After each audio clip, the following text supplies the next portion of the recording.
नमस्कार मित्रांनो, वाल्मिकींनी लिहिलेल्या रामायण ग्रंथात खूप शिकण्यासारखे आहे। पण आज तुम्हाला रामायणाविषयी अशी काही माहिती सांगणार आहोत जी तुम्हाला कदाचित माहित नसेल। वाल्मिकींनी सर्वात पहिल्यांदा रामायण लिहिले होते, नंतर तुलसीदासांनी याचे रूपांतर रामचरितमानस मध्ये केले। सीता ही जनक राजाची नाही तर भूदेवीची मुलगी होती। ती पृथ्वीवर देवी लक्ष्मीचा अवतार होती।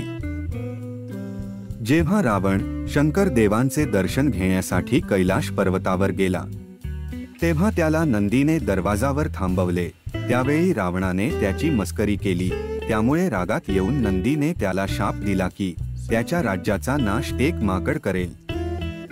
लक्ष्मण आपल्या भावाच्या आणि वहिनीच्या सुरक्षेमध्ये एवढे मग्न होते की ते 14 वर्षाच्या वनवासामध्ये एकदाही झोपले नाही। झोपेची देवी निद्राने सांगितले की त्यांच्या जागेवर कोणाला तरी दुसऱ्याला झोपावे लागेल। म्हणून लक्ष्मणाची बायको उर्मिला 14 वर्षापर्यंत झोपली होती। मेघनादला वरदान मिळाले होते की ज्याने झोपेवर प्रभुत्व मिळवले असेल तोच त्याला हरवू शकतो, म्हणून लक्ष्मण त्याला हरवू शकला। राम आणि त्यांच्या भावांच्या जन्मापूर्वी राजा दशरथाला कौशल्याकडून शांता नावाची मुलगी झाली होती। कौशल्याची मोठी बहीण वर्षिणी आणि तिचा नवरा राजा रोमपदला कोणतेही अपत्य नव्हते, म्हणून दशरथाने त्यांना आपली मुलगी दान केली।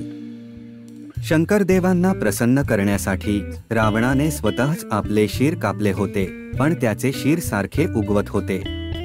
त्या प्रकारे त्याने 10 वेळा आपले मुंडके कापले।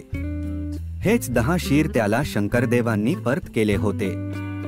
भगवान राम विष्णू देवांचा अवतार होते।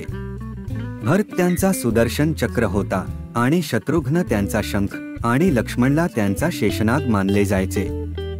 एकदा भगवान राम यमाला भेटायला गेले होते, तेव्हा त्यांनी लक्ष्मणाला बाहेर पहारा द्यायला सांगितले। यमाने त्यांच्यासमोर एक अट ठेवली की दरम्यान जो कोणी आत येण्याचा प्रयत्न करेल त्याला मरावे लागेल। तेवढ्यात तिथे ऋषी दुर्वास आले। त्यांना थांबवल्याने त्यांनी अयोध्याला शाप देण्याचे ठरवले।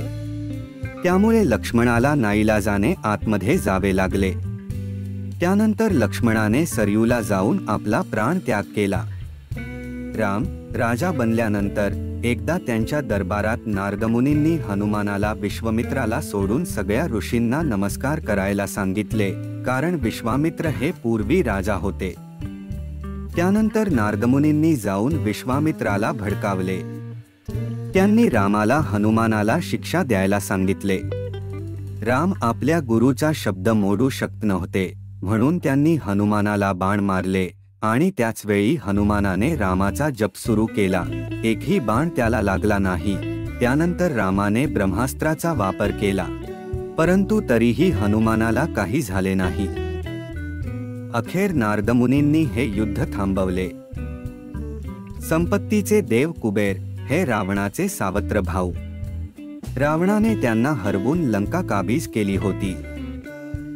जेव्हा रामसेतू बनवला जात होता, तेव्हा एक खार सुद्धा रामसेतू बनवण्यासाठी आपले योगदान देऊ इच्छित होती।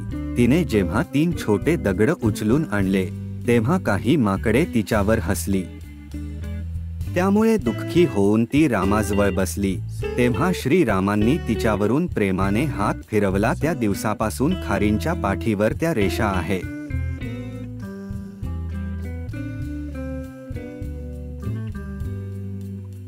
गायत्री मंत्राची 24 अक्षरे आहेत आणि रामायण मध्ये 24,000 श्लोक आहेत।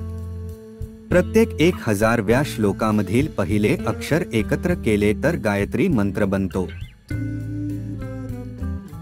तर ह्या काही गोष्टी तुम्हाला ठाऊक होत्या का? चला पटकन लाईक, शेअर आणि सबस्क्राईब करून टाका। पुन्हा भेटू पुढच्या भागात। तोपर्यंत जय श्रीराम।